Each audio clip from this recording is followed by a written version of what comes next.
Hello friends, আমি ঈশা। আজকের আমি আপনাদের কাছে নিয়ে চলে এসেছি নতুন একটি রেসিপি। উইন্টার স্পেশাল সবজি ফুলকপির তৈরি একটি নতুন রেসিপি। তো চলুন দেখতে থাকুন।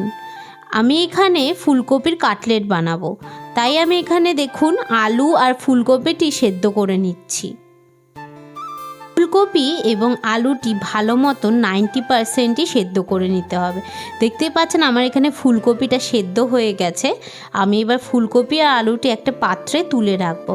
তারপর নেক্সট আমি এর মধ্যে আরও কী যা অ্যাড হয় সব দেওয়া শুরু করব।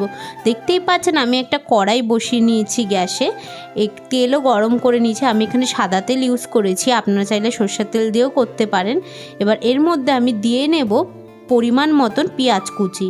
বড় গোটা পেঁয়াজ কুচি করে নিয়েছি। পেঁয়াজটা লাল লাল করে ভাজা হয়ে গেছে। এবার আমি নেক্সট দিয়ে নেব আদা রসুন বাটা। আমি এখানে 2 চামচ মতন আদা রসুন বাটা দিয়ে নিচ্ছি। আমি এখানে যেহেতু একটা ফুলকপি নিয়েছি, তাই আমি এখানে পেঁয়াজও একটা বড় সাইজের একটাই পেঁয়াজ দিয়েছি এবং আদা রসুনও খুব বেশি আমি দিইনি। অল্প আদা রসুন বাটা দিয়ে আমি এটাকে ভালো মতন করে নাড়িয়ে চাড়িয়ে কষিয়ে নেব। আমি এখানে দিয়ে নিচ্ছি লঙ্কা কুচি। আমি এখানে 2টো লঙ্কা একদম কুচি করে নিয়েছি। আপনারা যেরম ঝাল খান সেই অনুযায়ী আপনারা ঝালটা দিতে পারেন। আমি এখানে 2টো লঙ্কাই দিয়েছি অল্প ঝালের জন্য।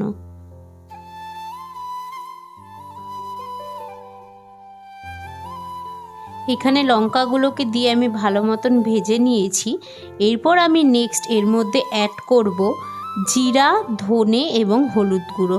1 চামচ জিরা, 1 চামচ ধনে এবং 1 চামচ হলুদ গুঁড়ো আমি এর মধ্যে দিয়ে দিলাম। দিয়ে এরপর আমি যোগ করব এর মধ্যে লঙ্কার গুঁড়ো। এটা আমি কাশ্মীরি রেড চিলি দিয়েছি, এতে ঝাল হবে না, শুধু কালারের জন্যই এটা দেওয়া। আমি এখানে 1 চামচ মতন দিয়ে নিয়েছিলাম।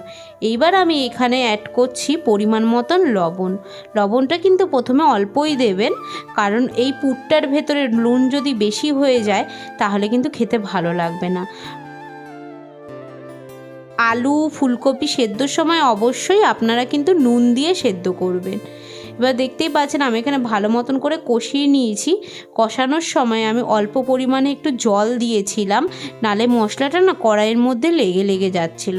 এবার আমি অল্প একটু জল দিয়ে আমি ভালো মতন করে কষিয়ে নিয়ে এবার যে সেদ্ধ ফুলকপিটি আমি রেখেছিলাম সেটা আমি অ্যাড করে নিয়ে ভালো মতন এবার এটা দিয়ে কষিয়ে নেব। কষিয়ে যখন কষানো হয়ে যাবে তারপর আমি সেদ্ধ করা আলুটাকে ভালো মতন ম্যাশ করে নিয়ে সেই আলুটাকে আমি ওই ফুলকপির মধ্যে দিয়ে দিচ্ছি। এইবার ভালো মতন নাড়িয়ে চাড়িয়ে কষিয়ে নেব যতক্ষণ না এর রঙটা একটু গাঢ় হয়ে আসছে, ততক্ষণ অবধি কষাতে থাকবো। দেখুন এখানে রঙটাও চেঞ্জ হয়ে গেছে। এবার আমি এগুলোকে তুলে নিচ্ছি।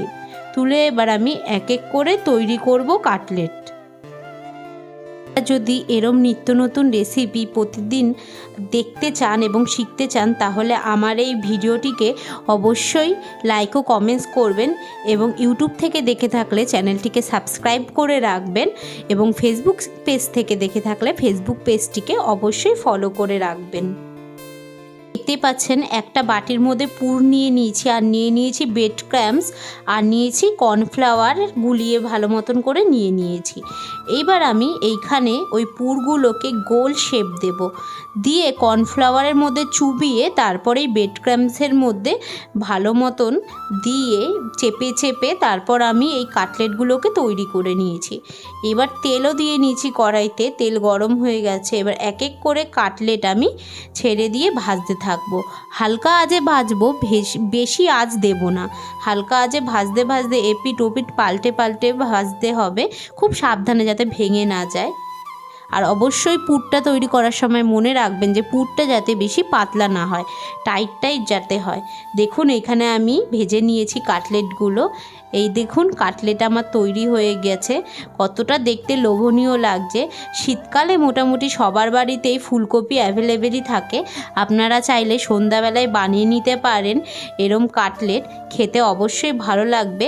আর আমার চ্যানেলটিকে অবশ্যই সাবস্ক্রাইব